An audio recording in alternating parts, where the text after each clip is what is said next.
Hello everyone and welcome back to our YouTube channel. आप सभी का एक बार फिर से स्वागत है आपके अपने यूट्यूब चैनल पे। तो हम बात कर रहे हैं जीपैट के लिए। जी हाँ, हमने जीपैट के लिए सीरीज स्टार्ट की है। कुछ वीडियोस हमने ऑलरेडी अपलोड कर दी थी वीडियो पे, उन्हीं को हमने री अपलोड किया था कि आप लोग एक बार दोबारा से उनको देख पाओ। मैं बात कर रहा हूँ फार्माकोलॉजी की कुछ वीडियोस को हमने री अपलोड किया, जैसे आपके रिसेप्टर्स थे, जनरल फार्माकोलॉजी से आपका एएनएस था, सिंपैथेटिक और पैरासिम्पैथेटिक नर्वस सिस्टम के बारे में हमने वीडियो री अपलोड की हैं। ग्लूकोमा, मिस्थेनिया ग्रेविस उनमें से कुछ था।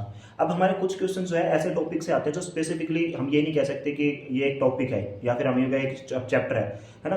कुछ चीज़ें ही उनसे पूछी जाती हैं क्योंकि उनके अंदर कंटेंट बहुत कम होता है और उन्हें हम ऐसे ही जो है अवॉइड कर देते हैं। तो उसके लिए और उनको याद करने के लिए हमारे पास जो है प्रॉपर क्रैमिंग करना पड़ता है एक तरीके से, या फिर हमारे पास कोई ट्रिक होनी चाहिए जिससे हम उन्हें आसानी से याद कर सके। तो ऐसा ही एक टॉपिक आज हम लेके आए हैं जो है हमारा ऑर्फन ड्रग्स। ठीक है, आज हम आपको पढ़ाएंगे ऑर्फन ड्रग्स के बारे में। तो सबसे पहले तो आपको पता होना चाहिए कि ऑर्फन ड्रग्स क्या है। जी, हम ऑर्फन ड्रग्स जो हमारी ड्रग्स हैं, एक्चुअल में ड्रग्स के जो नाम है उनको हम आपको ट्रिक के साथ समझाएंगे और देखना आप लोगों को अच्छे से याद भी होगा और आपको कोई परेशानी भी इसमें नहीं आने वाली है। तो चलिए स्टार्ट करते हैं। पहले तो हम समझते हैं कि ऑर्फन ड्रग्स हमारी क्यों होती क्या है। तो यहाँ पे समझिए, these are pharmaceutical agents that are developed specifically to treat rare disease. जो स्पेसिफिकली इसलिए बनाए जाते हैं कि उस पर्टिकुलरली आपकी रेयर डिजीज को ही ट्रीट करने के अंदर यूज की जाती है, ना सिर्फ ट्रीटमेंट बल्कि डायग्नोसिस में भी आपके जो यूज हो सकते हैं। ठीक है, तो मैं दोबारा से डेफिनेशन पढ़ देता हूँ। These are the pharmaceutical agents that are developed specifically to treat rare disease. अब रेयर डिजीज होती कौन सी है? तो रेयर डिजीज होती है हमारी that affect small number of people, जो बहुत कम पॉपुलेशन को अफेक्ट करती है या फिर बहुत कम लोगों को जो है अफेक्ट करती है। उन ड्रग्स को हम बोलते हैं ऑर्फन ड्रग्स।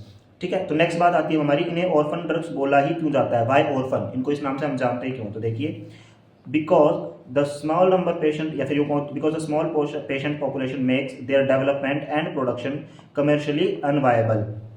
यानी क्योंकि बहुत कम लोगों में होती है और इसका जो है अब हर दृष्टि से देखा जाता है। अगर हम कमर्शियली बात करें, अगर कोई भी मैन्युफैक्चरिंग आपकी कंपनी है, उसे मैन्युफैक्चर करती है ड्रग्स को और उनकी सेल नहीं हो पाती, और सेल किस बात पे डिपेंड करती है? इंसिडेंस पे, कि कितना ज़्यादा इंसिडेंस है किसी भी डिजीज का, कितनी ज़्यादा किसी पर्टिकुलर एरिया के अंदर ऑकर हो रही है। अगर कोई डिजीज होती ही बहुत कम है तो उसका ट्रीटमेंट बहुत कम लोग लेंगे और बहुत कम लोग लेंगे तो उनकी जो सेल बहुत कम होगी ना, तो जो मैन्युफैक्चरिंग कॉस्ट है वो बढ़ जाएगा उन ड्रग्स का। और कंपनियां जो है ऐसी ड्रग्स के ऊपर ज़्यादा जो फोकस नहीं करती हैं।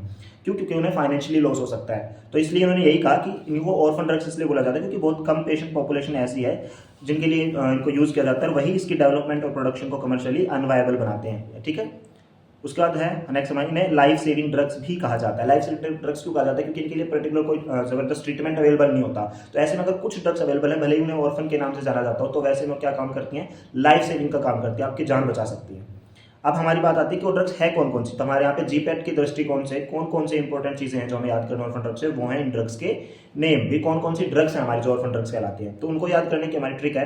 अब हम सब लोग जानते हैं कि संजय लीला भंसाली के लिए रणवीर सिंह और दीपिका बहुत बड़ी चीज़ है, क्योंकि उनकी हर मूवी में उन्होंने बहुत अच्छा काम किया है, उनका काम किया, और वहीं से उन्होंने एक अच्छा खासा फैंडम भी कमाया है और दोनों ने ही आपस में शादी भी की है। तो ऐसे में अगर उन दोनों के फैंडम को जोड़ दिया जाए तो बहुत बड़ा फैंडम बनता है ना। सोशल मीडिया अकाउंट उनके बहुत अच्छे खासे फैन है। तो वहीं से हमने जो अपनी ट्रिक बनाई है, रणवीर सिंह के साथ दीपिका का लार्ज फैंडम है। रणवीर सिंह के साथ दीपिका का लार्ज फैंडम है, क्योंकि दोनों के सोशल मीडिया अकाउंट के अगर फॉलोअर्स को जोड़ दिया जाए तो बहुत बड़ा एक नंबर निकल के आता है। तो जैसे मैं आपको हाईलाइट करके दिखा देता हूँ, रणवीर का हमने ले लिया R, सिंह का S, साथ का S, दीपिका का D, ऐसे ही लार्ज का L और फैंडम का FAN, फैन। यहीं से हमारी ड्रग्स बनती है। वो कौन कौन सी ड्रग्स हैं चलिए देखते हैं। आर से आती है हमारी रिफाब्यूटिन। रिफाब्यूटिन जो हमारी एक एंटी ट्यूबिकुलर ड्रग है, रिफाम्पिसिन, उसी का एक सिंथेटिक डेरिवेटिव है रिफाक्सिमिन, रिटुक्सिमेब। आपने पढ़ा होगा रिटुक्सिमेब के बारे में कि हमारी मोनोक्लोनल एंटीबॉडी जो आपने पढ़ी ड्रग्स, उसी से प्रिपेयर की जाती है हमारी। ठीक है, उसके बाद एस, ये तो गया आर से हमारी, रणवीर से। एस का सिंह का जो एस था उससे हमारी कौन सी ड्रग आती है? सुमाट्रिप्टिन। ठीक है, वैसे ही सात से आया हमारा एस और उससे आती है हमारी drug sodium gluconate and sodium thiosulphate. D मतलब डिजॉक्सिन एंटीबॉडी। ठीक है जी, उसी प्रकार आता है हमारा एल से आता है हमारा लायोथ्रियोनिन। ठीक है, लायोथ्रियोनिन जो कि हमारी एक T3 जो हमारी थायराइड के अंदर होने वाली यूज ड्रग है ये। ट्राईआइडोथायरोक्सिन जो हमारी डेरिवेटिव्स होती है क्लासिफिकेशन के अंदर, आप जब थायराइड पढ़ोगे तो उसमें देखना, उसमें का ही एक एग्जांपल हमारा लायोथ्रियोनिन। एफ से आता है फोमिपाजोल। फोमिपाजोल आपने पढ़ा होगा मिथेनॉल पॉइजनिंग के अंदर, है ना। तो मिथेनॉल पॉइजनिंग के अंदर यूज होने वाली ड्रग है ये। अल्कोहल के अंदर आप पढ़ते हो, मिथेनॉल पॉइजनिंग में दी जाती है आपकी फोमिपाजोल। ए से आती है आपकी एम्फोटेरिसिन बी और साथ में एजासिटिडीन। एम्फोटेरिसिन भी क्या है, आपने एंटी फंगल ड्रग में पढ़ी होगी आपके, है ना, तो ये आपकी एंटी फंगल के अंदर भी आती है। अगर आपको थोड़ा बहुत याद आ रहा हो तो क्या करती है, ये फंगस की जो सेल वॉल होती है उसमें पोर्स क्रिएट कर देती है, लीकेज क्रिएट कर देती है, ठीक है। तो ये आती है हमारी एंटी फंगल से। एन मतलब नाइट्रेट्स एंड निलोटिनिन, नाइट्रेट्स एंड निलोटिनिन, ठीक है। तो ये है हमारी कौन सी ड्रग्स, जिन्हें हम ऑर्फन ड्रग्स के नाम से जानते हैं। और इसका हमारी ट्रिक क्या थी, रणवीर सिंह के साथ दीपिका का लार्ज फैंडम है, ठीक है, ये थी हमारी ट्रिक, ठीक है। एक बार दोबारा से मैं आपको दिखाता हूँ, देखो यहाँ पे रणवीर सिंह के साथ दीपिका का लार्ज फैंडम है। अगर आपको ये मैनोमिक याद, अगर मैनोमिक से आपको ड्रग याद रहती है तो हमें करना क्या है, वहाँ पे ऑप्शंस होंगे और ऑप्शन ही आपको सिलेक्ट करने हैं। तो यहाँ पे हमें सिलेबस के हिसाब से नहीं पढ़ना है कि हमने जो ऑब्जेक्टिव टाइप सब्जेक्टिव हमने कुछ लिखना है ना 5 नंबर के हिसाब से 10 नंबर के हिसाब से। यहाँ हमें एमसीक्यू के बेसिस पे अपनी तैयारी करके चलनी है कि उन्हें हम कैसे अटेम्प्ट कर पाए। तो उसमें अगर आपको क्रैमिंग भी करनी पड़ रही है तो क्रैमिंग कीजिए, अगर आपको कोई कंसेप्ट कमजोर है, अगर आपको मैनोमिक बनाने पड़ रहे हैं तो मैनोमिक से बनाइए, ठीक है जी।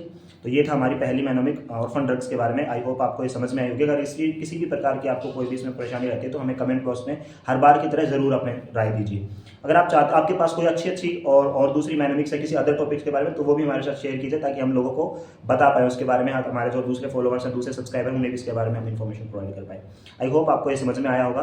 इसके साथ ही हम आने वाले अलग वीडियोस के अंदर, दूसरी वीडियोस के अंदर हम दूसरी मैनोमिक्स भी लेके आएंगे। जब तक आप वीडियो को जो आप लाइक कर दीजिए, शेयर कर दीजिए अपने उन सभी दोस्तों के साथ जो जीपैट 2025 में अपीयर होने वाले हैं। और वीडियो में अंत तक बने रहने के लिए आपका बहुत बहुत धन्यवाद। Thank you so much.